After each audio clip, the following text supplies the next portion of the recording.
Hello world, hello YouTube land. Right, first off, this review is going to have no spoilers whatsoever.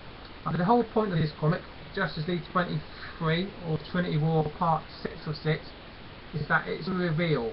It tells you all you need to know about the Trinity War, the entire crossover storyline.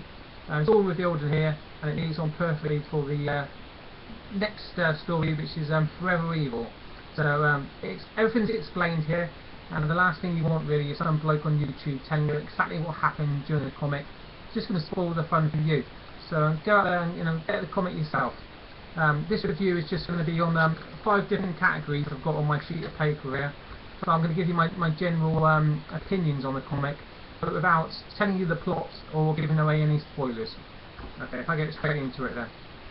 Right, the first category, art by Ivan Rice. Amazing. Fantastic, beautiful, gorgeous.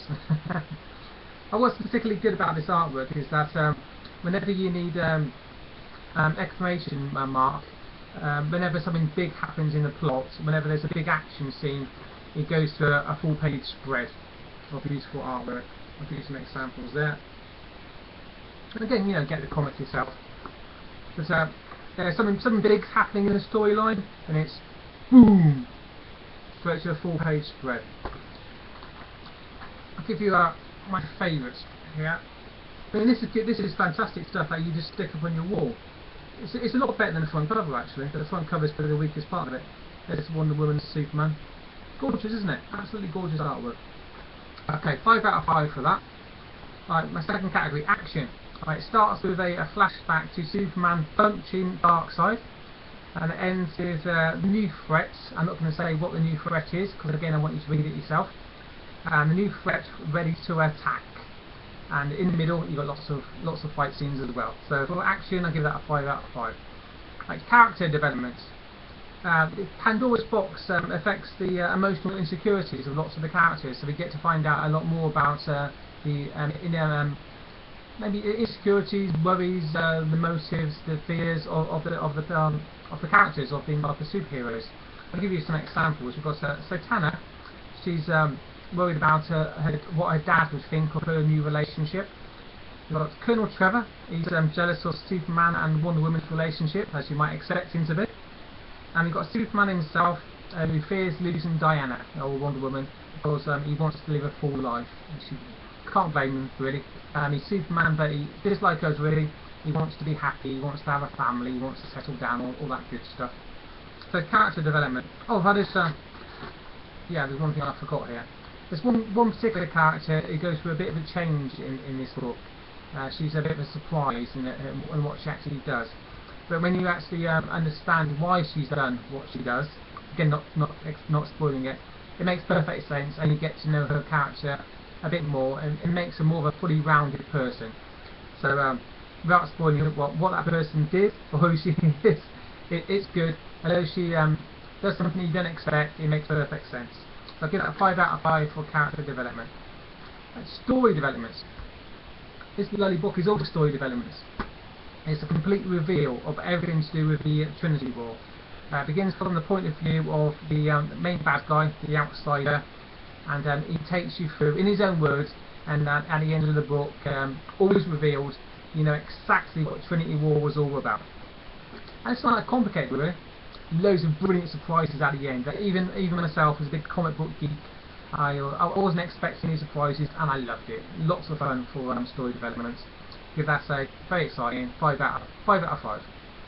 And my last category, which might seem a bit daft, is my New World Order or police state issues. It might seem weird that I have this category for just a comic book, but that's the most important issue of our times, really. If you just look at the news today, what's happening is we've got America and the UK trying to bomb another country to help Al-Qaeda. That is quite important. That's the New World Order who've taken over our government and are setting flicking fires all around the world, using our military to bomb countries and take over the resources. Quite important. When we shoot forward, I don't know, a few hundred years in the future, and we're looking at the history books now, that's what the history books will be full of. Situations like what's happening in Syria right now, or New World Order police state issues. So does this comic touch on it? It does in a way. I'll explain. What the police state often does is they do a tactical divide and conquer. What they're particularly good at in America is using race, using situations like the Trayvon Martin case, where you've got a black guy being shot by a Hispanic guy, and the mainstream media made it out like the Hispanic guy was actually a white guy, because what they want to do is they want to have white people fighting against black people. So you've got these two groups in society fighting against each other, rather than fighting together as a whole and looking up to the pyramid, for the people who are actually making all the main decisions like going to war in Syria right now.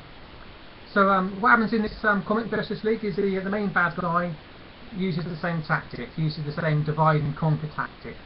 Gets without talking about the plot developments again, gets the good guys fighting amongst themselves to get what he wants.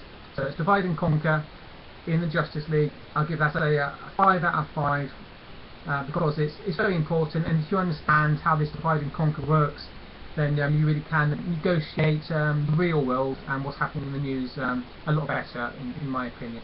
Okay, so overall, go back to the comic again, away from police state issues.